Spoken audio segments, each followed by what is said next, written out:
Hey, what's up everybody? Broman here. Got another video for you. This time flying out the P-51D-30. I wanted to make this video, I guess, as a response to some stuff I've been reading on the forums. I guess I get a lot of inspiration for my recent videos from the forums. Anyways, there's been a lot of discussion concerning 50 caliber machine guns, how effective they are, and in turn how effective American planes are in general because of them. And there's a lot of I guess beliefs going around that the guns are bad, they spark a lot, they don't do a lot of damage, and there's also this belief that American planes are boom and zoom planes, and that the only way that you can get kills with them, or at least the main way that you can get kills with them, is through setting up high-speed boom and zoom passes where you have, only a split 0.1 seconds to shoot your target. These sort of snapshots. And I don't know. I kind of disagree with all of that. So I would like to hopefully demonstrate to you why that is the case. Why I think that 50 caliber guns are still very powerful, and why I think that American planes, when flown properly, are still absolutely some of the most powerful planes in the game. Now this first match, I don't know, I guess it doesn't showcase that so much because I'm playing its A6M5s in a P-51D-30, and there's really no sort of argument that the P-51D-30 is better than A6M5s by a long shot, right? It's just a superior plane. So I wanted this first video more to be kind of about positioning and how you set yourself up and how you can use teamwork to make your attacks a lot easier to make, right? So this first kill here you just saw there. What happened there? There was a Typhoon. He prop hanged. Unfortunately, he got shot down by one of the other planes prop hanging him. But I saw that he had set me up for some kills, for a kill. So I capitalized on it, right? I use teamwork there. I'm reading what my team is doing, I'm reading what the enemies are doing, and I'm reacting to that, right? So I saw an enemy plane go vertical, stall out. It was an easy target. Didn't really require any sort of snapshots. I had plenty of time to make the kill there, is the point I'm trying to make. So, this idea that you have to have snapshots to get kills, I think, is nonsense. And you'll see more of that as we go on. But here I am now. I'm kind of in a 1v2 now. I've kind of gotten myself isolated, but I have plenty of energy here to be well out of trouble. And my enemy decide, I think, that they really don't want to deal with me right now. They see some more appealing targets further away that they can go for. So I'm going to pursue them. Now, this is getting back into the teamwork discussion, because here I have an A6M5 directly in front of me.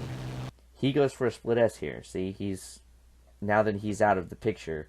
But I notice that I've got friendlies over there who might need my help.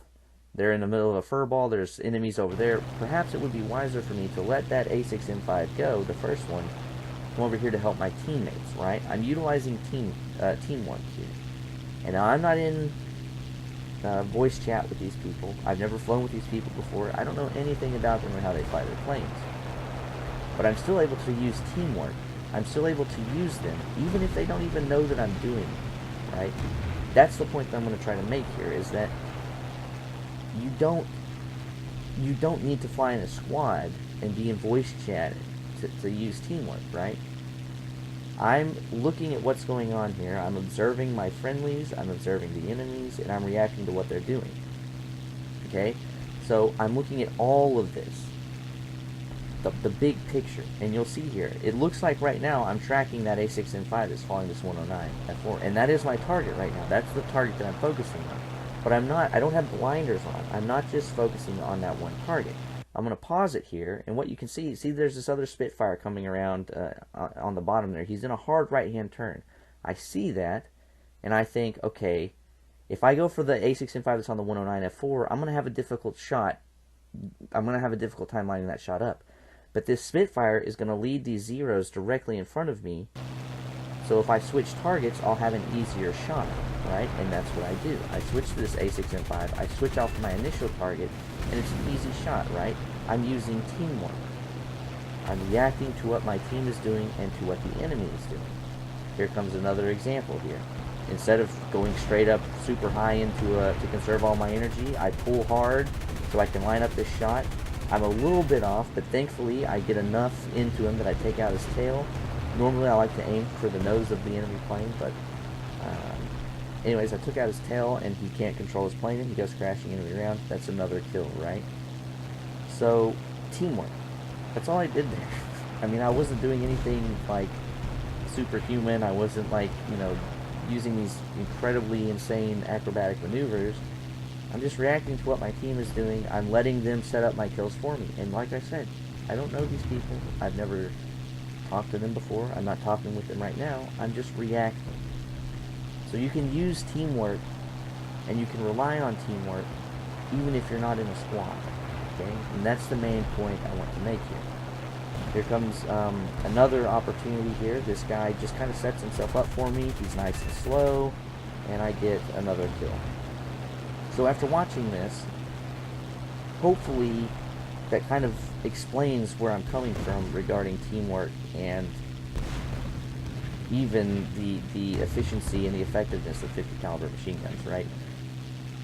Sure, none of those shots were snapshots. And sure, if they were snapshots, I might not have been able to get the kills, whereas if I were using cannons, I might have been able to get kills, right?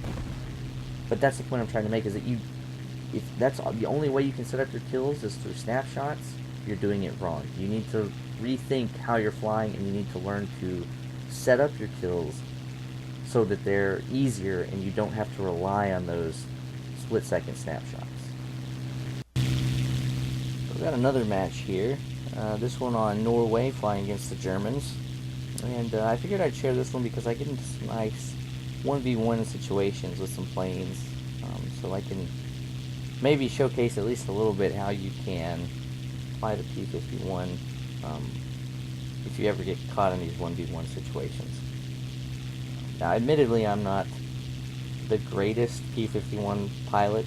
I'm not really super experienced with them. I've been flying them a lot more here recently, and I've been having some pretty good fun with them. But yeah, this was one of those matches where I was just kind of flying by the seat of my pants and trying to figure out what I could and couldn't do, and I found some things out. So I guess I'm going to share them here with you guys. This first attack here was kind of a poor one on my part. I had plenty of targets and I just couldn't pick the one that I wanted until it was too late. This guy set himself up for me, but I couldn't really get my guns on target, and it was just a failure. But whatever, no big deal. I've got more than enough energy to reset myself and position myself for another attack.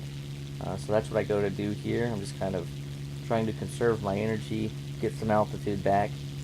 I get up to the top of my climb here, and oof, that doesn't look great. So the TAW 152, I know that the P-51 D-30 on the deck is a monster. It's incredibly fast. It's one of the fastest, especially at 5.0 and lower.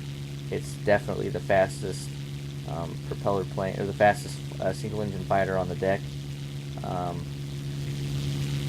So I know, I'm almost positive that I'm faster than that TAW 152, but I don't know how else I compare to it, like climb rate and maneuverability. So I'm kind of like, I like to know those three things specifically when I get into an engagement with an opponent. So I'm kind of a little cautious here because I don't know exactly what I can and can't do. But I'm pretty sure that I can't outmaneuver a TAW 152C, so I'm not going to try to let him get close to me on my 6 o'clock. So I reverse back, and I'm going to put him in kind of a semi-head-on situation here, where he has the option to pull either pull some hard maneuvers to hit me, or he has to abort his attack altogether. And what that does is hopefully, my line of thinking here is that if I can do this enough, eventually he'll throw away enough energy trying to hit me, and I'll be able to equalize our energy states. So I kind of go into this jousting match here with this TAW 152, and it seems initially, maybe not the most effective, But I go up to reverse here, and it kind of starts to look like it worked a little bit, because as I roll over, I mean, he's not really leaving me behind, and I go into this shallow dive, and sure enough, I start to actually gain on him, and I start to gain on him pretty quickly. So I've like completely reversed our energy states just about, which is great, and he doesn't have enough separation from me to really do anything to sort of counterattack me if I go in for an attack here. I just have to be smart here, not, you know, overshoot him or anything. I know that I see here he starts this banking maneuver, so I expect him to go into a hard maneuver to evade me, and he does. And I don't want to follow that, so I go into this high yo-yo to stick behind him and conserve my speed. He just threw away a little bit of his energy there with that hard maneuver, and then he goes up into this climb, and I mean, I should have got him right there, but I just didn't expect him to expose himself so much, so well to me, and I hesitated and didn't get it. But he sees that I'm about to seal the deal on him there, and he bails out. And unfortunately, I don't get any credit for the fight, for the kill there, which, you know, doesn't bother me too much. It's kind of annoying, but, you know, nothing serious. I'll credit it as a kill, an unofficial kill. So there we go. I survived that encounter pretty good. I'm just kind of cruising around now, waiting for the next one, and it doesn't take too long.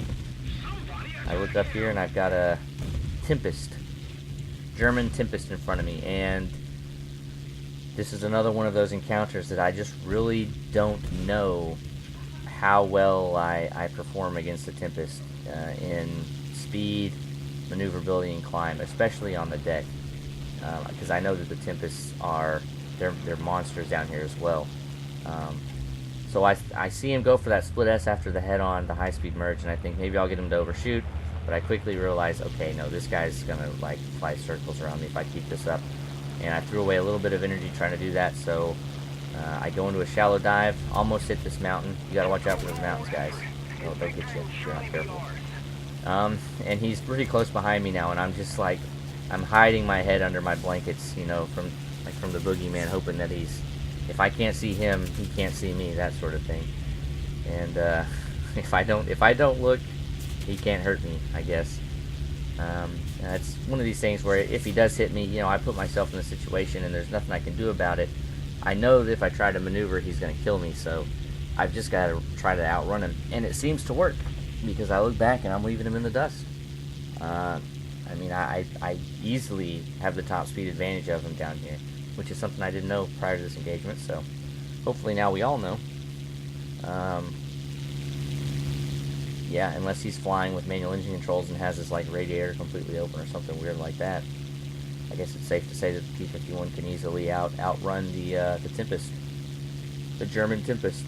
Anyways, he sees he's not going to catch me, and for whatever reason, he decides to turn around and present a 6 o'clock to me, and I'm like, okay, cool, I'll take that. I'll take your 6 o'clock, buddy. So he reverses back, and I turn to chase him. And I start gaining on him pretty quickly after that. And yeah, it's pretty much a done deal after this. I just need to be careful. Once again, don't overshoot in a way that would present myself as a target for him to counterattack after an attack, after I attack him. Right? I just need to be careful of that. I know I've got the energy advantage, and if I can get this guy to do some hard maneuvers to throw away the energy that he has, I'll have even more of an energy advantage. So he goes for a hard braking turn there. I don't want to follow that in the horizontal. Instead, I go vertical, and I think at first that he's going to try to pull up at me and prop hang me. So I turn into this kind of corkscrew, just so that he is always having to pull up to reach me. And I think that, you know, I do that a lot whenever I'm trying to rope-a-dope somebody. If they have to pull up to hit me, it makes it, they lose speed, they lose energy a lot quicker, and it's just a lot more difficult of a shot to make. But he ends up not trying to prop hang up to me, so I just roll over, dive down, and get back on at 6 o'clock. And I expect him to go for a hard braking turn here again. He does, and I'm ready for it, and to just snap his wing off. Devastating 50s, man. So, yeah, a couple engagements there. Let me know what you guys think. Also, please let me know if there's anything you guys would like to see, like specifically any kind of tutorials, anything that maybe you would like me to explain, and if I can, I'll try to. Anyways, yeah, I'll catch you guys in the next one.